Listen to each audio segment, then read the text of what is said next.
May 3 pang commission survey na hindi nare-release ang Okta Research. Sa isang panayam, sinabi ni Okta Research founder and President Ranjit Rai, isa rito ang nakikitang match-up ni na Vice President Sara Duterte at Senator Raffy Tulfo. Ang dalawang opisyal umano ang napipisil ng mga sumagot sa survey na magtutunggali sa... Ito, tama to sinabi nito ng isa, whatever the result in the survey, be determined to stay loyal to your candidate. Alam nyo, dito sa Banateros, yung mga legit na Banateros, hindi na ho yan pinag-uusapan. Kami nga ho, number 5 si Isko o number 4 si Isko, we stayed with Isko. No question about it. Yan, tindihan natin. Kahit ang nangunguna nun, si Marcos at sumusunod sino ba sumunod doon? Si Robredo ba? Kahit pang 3rd, pang 4th, si Isko, we stayed with Isko. No question about it. Kaming mga Banateros ganon. It doesn't mean na pumapangalawa ngayon si VP Sara Duterte, ililipat kami. No question about that. Hindi yan ugali ng mga Banateros. Yung mga legit na Banateros, pag kami nanindigan sa isang kandidato, yun na yun. Kasi naniniwala kami doon sa kandidato na yun. Pero, buksan natin ang ating pag-iisip habang maaga pa. Maaga pa naman to, 2 years pa lang, magto 2 years pa lang. Dapat matuto tayo. Huwag tayo magbulag-bulagan. 2028 presidential race. Nagpahapyaw ang Okta kung sino sa dalawa ang lamang. In all the survey results, Senator Raffy Tulfo won by a margin of something like 10 to 15 points. No survey that we have come out with show that in a one-on-one situation, did Sara Duterte win over Senator Tulfo. Ganito ang sitwasyon kung dalawa lang silang magtatapat, bagay na hindi pa nangyayari sa Pilipinas simula post-martial law. Karaniwan kasing higit sa dalawa ang tumatakbo sa pagkapangulo tuwing eleksyon sa Pilipinas, kaya posibleng mabago pa ang mga susunod na survey result. In a 3 or 4 way contest, these numbers will change. And it's likely going to favor VP Sara or the candidate with a bailiwick. Yan. Maganda itong sinabi ni itong founder ng Okta Research. Alam nyo maganda yung sinabi niya. Alam nyo kung bakit? Sabi niya kasi dalawa pa lang yung lumalabas ngayon. Pag may lumabas pa dyan, mahahati sigurado yung may gusto kay Tulfo. Kasi ngayon, kung makikita ninyo yung survey na sinasabing lumalamang daw ang mga mas may gusto kay Marcos kesa kay Duterte. May punto yun eh. Okay? In relation with this, ang nakikita nila, nagtatagumpay kasi yung mga black propaganda against the Duterte. That's the truth. Na sana magbukas tayo ng pag-iisip natin at palitan kung ano man yung ginagawa ng iba dyan. Alam nyo, naniniwala ako na may sabit talaga. May sabit talaga yung ibang gumagawa at bumabanat sa mga Marcos. Sa totoo lang ho, hindi ho nakakatulong. Kaya nga ho, kaming mga Banateros naninindigan na mali ang banat na yan pagdating ho sa droga. Hindi na ho magigising ang bawat Pilipino, idikdik nyo man ng idikdik yan droga sa ating Pangulo. Nakakasama lang ho yan sa mga Duterte. Bakit ho? Ang dating, napakaaga pa, inaagaw na yung posisyon. Maaawa lang sila ng maaawa kay Marcos dahil sa patuloy na panggigipit o babanat ng ilan dyan na wala na sa lugar. Yun ang katotohanan. Sana mag-isip po tayo mga Pilipino.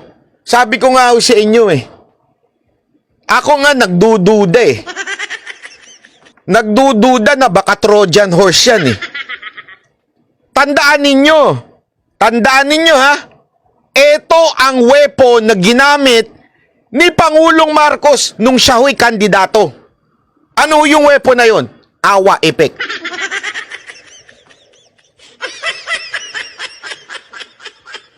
Nakalimutan ba natin yon? Lahat ho ng banat sa kanya, ano itsura nyo? Kawawa ako eh. Yung kawawa effect na yon na nagpanalo sa kanya. Kasi ganyan ang Pilipinas eh. Ang mga Pilipino ho, pag inaapi, feeling nila sila yon. Kaya mas pupuntahan nila yung tao na inaapi.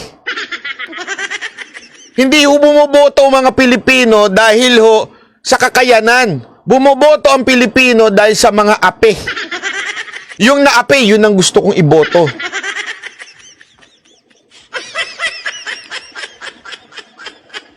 Kaya nga ako minsan nagdududa ako eh, na yung bumabanat ng mga chismis, yung mga biradang wala na sa hulog, baka pakawala yun eh.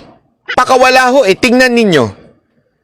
Eto tingnan ninyo maigi kung kayo ay mag-iisip ng malawak. Hindi kayo tanga at panatiko. Mag-isip kayo ng malawak. Mag-isip. Pansinin ninyo. Kahit mukhang nagtatagumpay yung vlogger na yon na nakasisira kay Marcos, bakit tuloy-tuloy ang pag-angat ng mga taong laban sa mga Duterte? Halimbawa, itong mga tulpo. Bakit siyang nakikinabang? You know why? Alam niyo kung bakit? Ito lang mo yun. Kasi ang mga tulpo itinatak sa utak ng mga tao na kami, tinutulungan namin ng masang Pilipino. Tama, mali? Kami, hindi kami namumulitika. Basta kami, tao ang aming inaatupag, tinutulungan. So yung mga Pilipino na 2 taon na naglalabanan sa politika, ang iisipin tuloy nila, ayaw na namin, ang gulo na ng politika, doon na lang kami sa iba. Doon na lang kami sa iba na hindi namumulitika. Sino ngayon nakinabang? Di ba ho, sinabi ko na ho ito noon?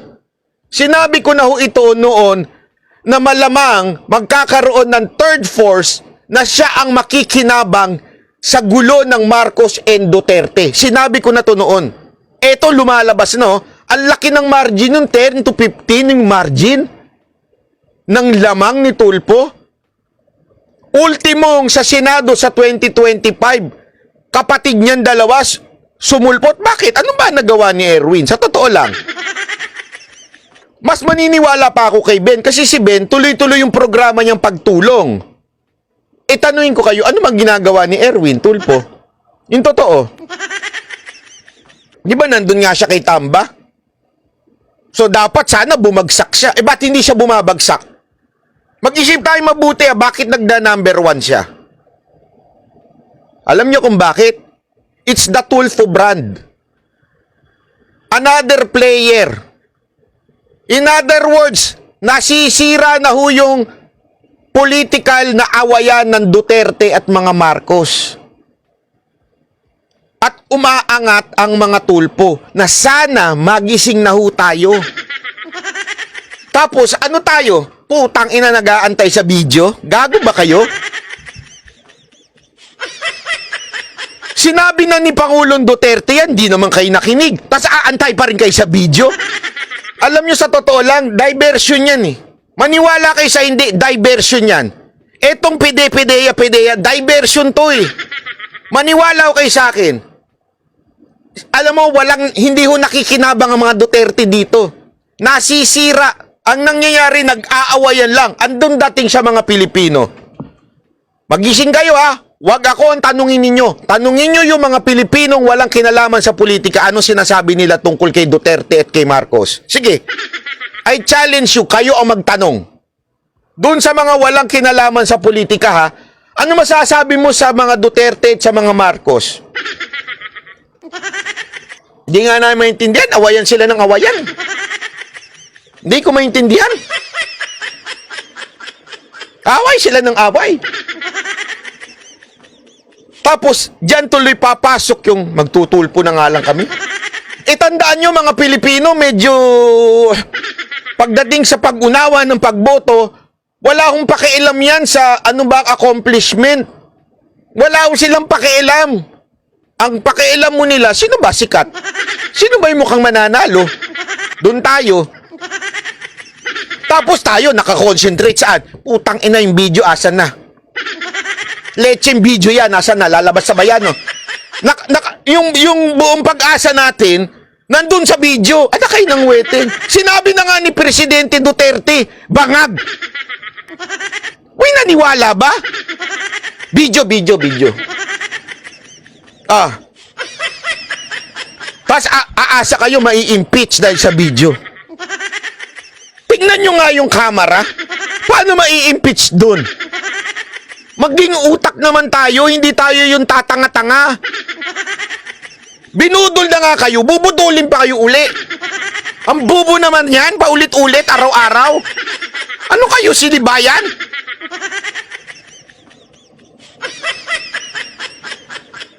Sa totoo lang, medyo isip-isip naman tayo. Tulfo brand is becoming more and more popular. But it's vulnerable in the sense that they don't have a baluarte. Pero mismo si Senator Tulfo... Pero tama yung part na yun, ha. Kung sakaling may iba pang lumaban, mahahati yung boto ni Tulfo. Yun ang sigurado. Yung mga solid na Duterte, hindi ho yan lilipat. Pero ito nga ang problema natin dyan, eh. Ito problema natin. Mag-isip kayo na mabuti. Tandaan nyo, si Madam Sara Duterte ay unpredictable. Learn from history.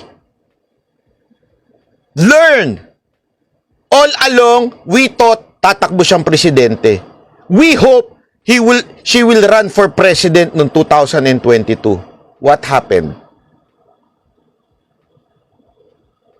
You understand?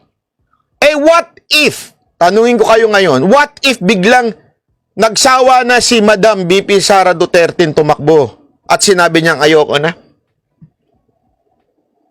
Saan tayo pupulutin? Basta lumabas yung video.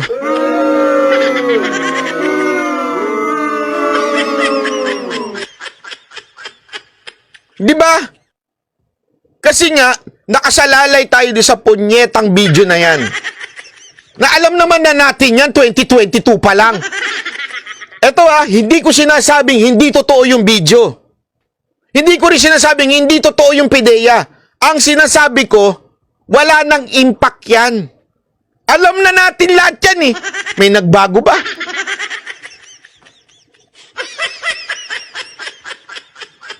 Di ba ho? Alam na ho natin yan, oh. Ngayon,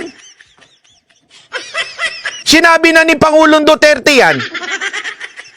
Hindi ba kayo bumoto? Dahil sinabi ni Duterte? ang kumontra sa ideyang ihanay siya sa mga tatakbo sa pagkapangulo sa 2028 national elections. This will be the first and last state. Sabi nito isa, may impact yan kung kikilos si Bato.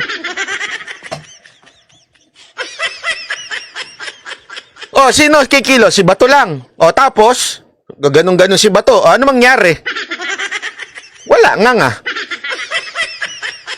Hindi, sagutin niyo ako. Pagka kumilos si Bato, ano mangyari? Ma-impeach? Mag-isa siya? Kasama niya si Senator Bongo, si Tolentino, si Robin, sino pa? Mag-isip tayo ng mabuti, wag tayong tanga. That I will make pertaining to this matter that I'm going to tell you. Ayan nga, sabi nga ni Jojo, pinapasuko niya pa si Pastor, si Bato, Asa pa kayo? Una sa lahat, ako po'y nagpapasalamat sa tiwala na ipinapakita sa akin ng taong bayan. I'm very grateful from the bottom of my heart. Seriously, thank you so very much. On the other hand, request ko lang po sana sa mga survey company, huwag nyo na po isama ang pangalan ko, please lang. Nagkikiusap po ako. Nagdudulot lang daw ng negatibong epekto ang mga lumalabas na survey results. Kasi pag sinasama nyo ako, dito ngayon nagkakaproblema, nagkakagulang marami. Supporters ko, supporters ng iba dyan, nag-aaway-away.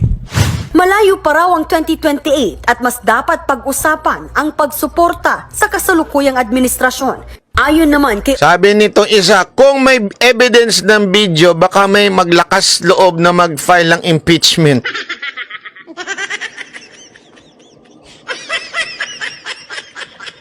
Do you even know kung saan nag-start ang impeachment? Sa Kamara. Binusog na nila eh. Yung narinig ko nga kay Eric eh.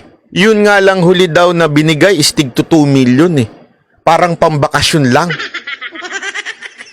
Tanungin ko kayo, may maaasahan tayo sa Kamara? Sige nga ho. Meron kaya tayong kapirasong hope sa Kamara? Pakisagot.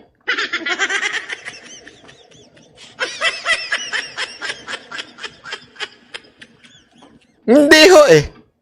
Tanungin ko kayo. People power. Tanungin ko kayo.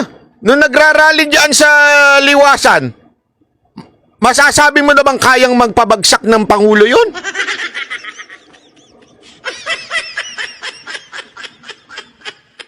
Ang hirap po kasi sa atin, nagbubulag-bulagan kasi tayo eh.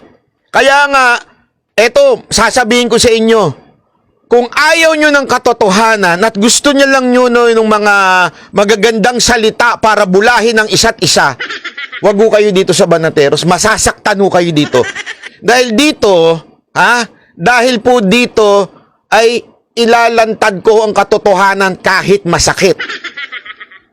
Hindi ho handa ang bawat Pilipino na mag-people power. Katarantaduhan ho yan. Maniwala kayo sa akin. Mag-rally nga lang, ayaw nyo eh. Kayo mga OFW, uwi ba kayo dito para mag-rally? Yung mga maisog na, pumupunta ba kayo? Pumunta kasi kayo, tingnan ninyo kung kaya magpabagsak ng presidente yan. Ang hirap po kasi sa atin, masyado tayo ng papabola sa mga buladas. Nabudol na kayo noon, naniwala pa rin kayo hanggang ngayon. Octa Research Chief Data Scientist Guido David, karapatan ng senador na ipatanggal ang kanyang pangalan sa mga survey. Pero hindi ito ganon kadali, lalo kung kinomisyon ang survey. Nagbabalita mula sa Frontline, Marian Enriquez, News. Uma-attend kami rally by. Oo, ilan tayo na umattend? Sige nga ho, umabot na ho ba 1 milyon? Pakisagot to ako.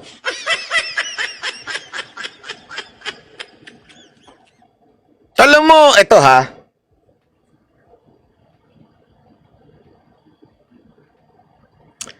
Napaka-importante kasi maunawaan ito eh. Akala kasi nung iba, ganun lang basta-basta ang people power. Hindi, ganun. Hindi ho.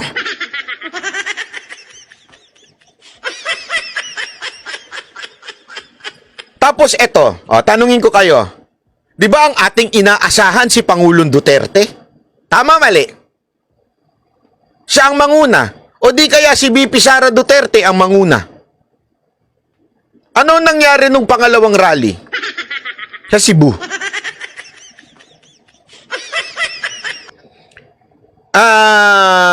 Yung nangyari ba doon sa pangalawang rally is ginanahan kayo lalo?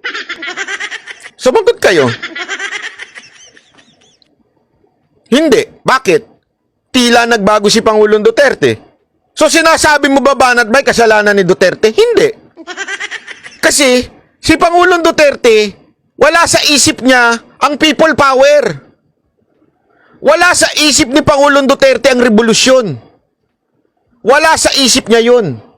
Yan ang problema ng ibang mga Pilipino. Akala nila, revolusyon kagad people power. Sandali, sino mangunguna?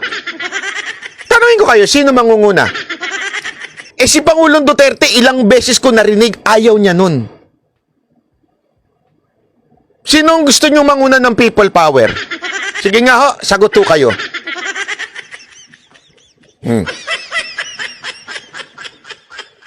Di ba ho? Kayo sumagot. Sige ho, sino? Kudita, sinong mamumuno ng kudita? Sino sa tingin mo ang merong lakas ng loob ngayon na militar na kumalaban sa administrasyon? Sino ngayong politiko ang haharap at magkakaroon ng mandato lumaban sa administrasyon?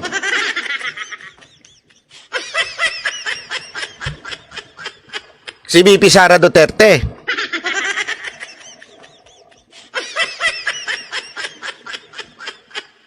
Pastor Kibuloy na hindi muna siya pwedeng lumabas ngayon.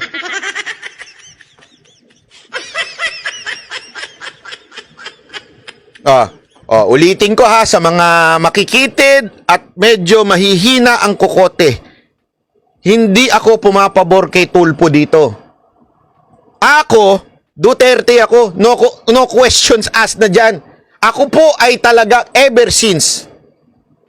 Hanggang ngayon, kita nyo naman may video pa kami kay BP Sara Duterte. Hindi mawawala ang aming loyalty doon. Pero ngunit datapwat, hindi ko kayo bubulagin sa katotohanan. Dahil ang mga nambubulag sa inyo sa katotohanan, hindi yan mga tunay na kakampi. Tandaan nyo yan. Even in your workplace, even in your company, in your schools, or even in any organizations, ang mga taong yes man sa buhay ninyo. Alam niyo yung yes man, yung oo lang ng oo? Sige, okay yan. Tama yung ginagawa mo. Mali ka na. Tama pa rin na sinasabi. Walang aasenso sa ganung pamumuhay. Yung oo lang ng oo yung mga kasamahan mo. At hindi sa'yo sinasabi yung mga pagkakamali mo. Hindi ba? Maniwala kayo, kaya nga dapat matuto na ho tayo sa kasaysayan. Ang problema sa atin, instead na nakikinig tayo sa kasaysayan o naniniwala tayo sa mga nakaraan, sa mga nangyari, ano pinakikinggan natin? Yung damdamin natin, which is wrong. Emotions will lead us to nowhere. Pero history will teach us. Yan ang tandaan ninyo. Ang historya, ang history ho, yan ho ang magtuturo ng tama sa atin. Mga maling balita nyo ay kanyang itataboy. Kapag pumanat siya boy, ay sigurado pusoy. Sisilang